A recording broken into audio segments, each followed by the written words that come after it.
visible, visible, visible. So, let's talk about the word visible. As a part of speech, visible is an adjective, which means it modifies or describes a noun. In common usage, you can use visible to describe something that can be seen or perceived with one's eyes, such as a red apple on the table, a bright light in the room, or a person standing across the street. For example, if someone asks, "Can you see the moon tonight?" and your answer is, "Yes, it's visible," that means you can actually see the moon shining brightly in the sky. One special note about its usage is that when describing people, the word visible often implies something noticeable or evident on their body or face, like a scar or a smile. Here are 3 practical example sentences using the word visible with their respective contexts. The museum's new art installation was finally visible to the public after weeks of renovations, and visitors were eager to get a glimpse of the intricate details and symbolism that went into creating this masterpiece. In casual conversation, you might say something like, "I'm not sure what's going on behind my neighbor's house. It's been visible for days now and they still haven't fixed the hole in the wall." Here, visible is used to express frustration at a situation that's been apparent but unresolved. In academic or business settings, you might use a sentence like, "The researcher attributed the visible increase in sales to the successful implementation of their marketing strategy, which provided tangible data and insights to inform future decisions." In this case, visible is used to describe a trend or pattern that's clear and quantifiable. So you want to know what visible means? Well, think of it like this. Something is visible if you can see it with your eyes, no matter how big or small, close or far away. Imagine looking around a room and seeing a chair, a book on the table, or even just a tiny speck of dust floating in the air. All those things are visible. It's when something is present enough that you can see it clearly with your own eyes, without needing any special tools or help. And if something isn't visible, then it means you can't see it at all, even if you look really closely. Voluntary, voluntary, voluntary.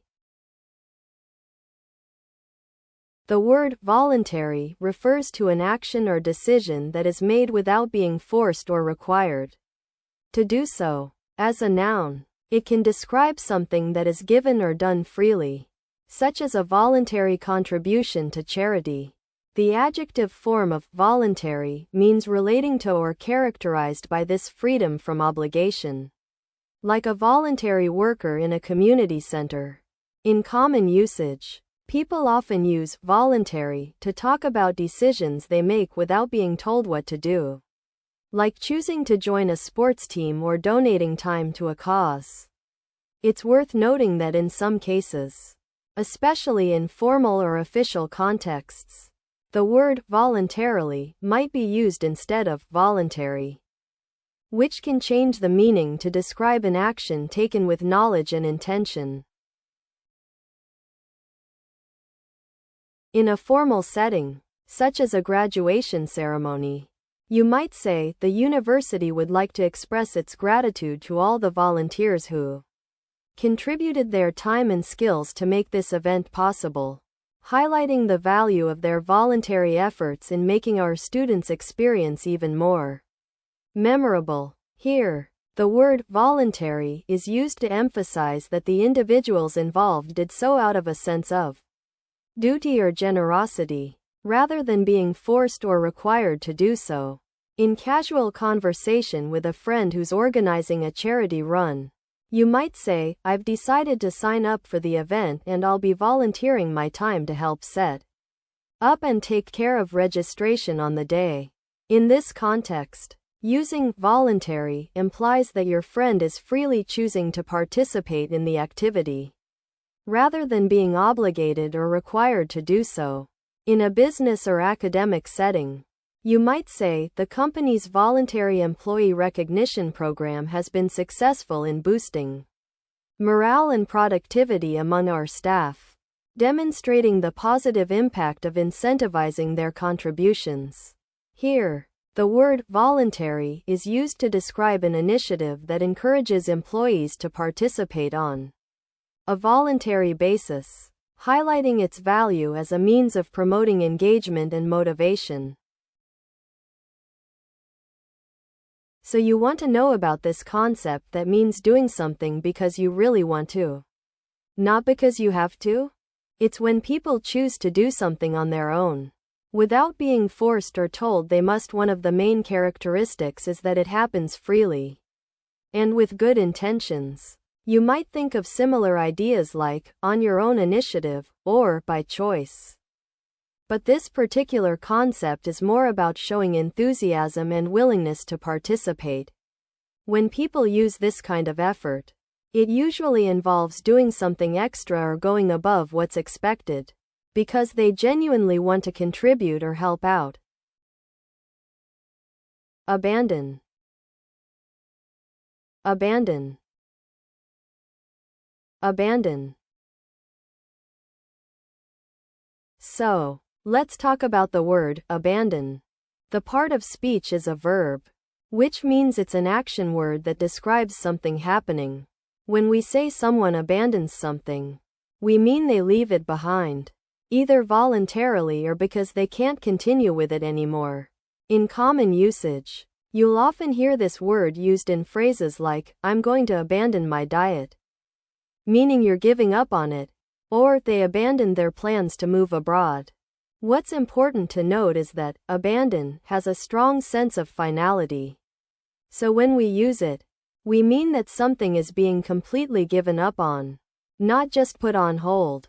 For example, if someone says they're abandoning their pet, you know they're going to take care of the animal forever.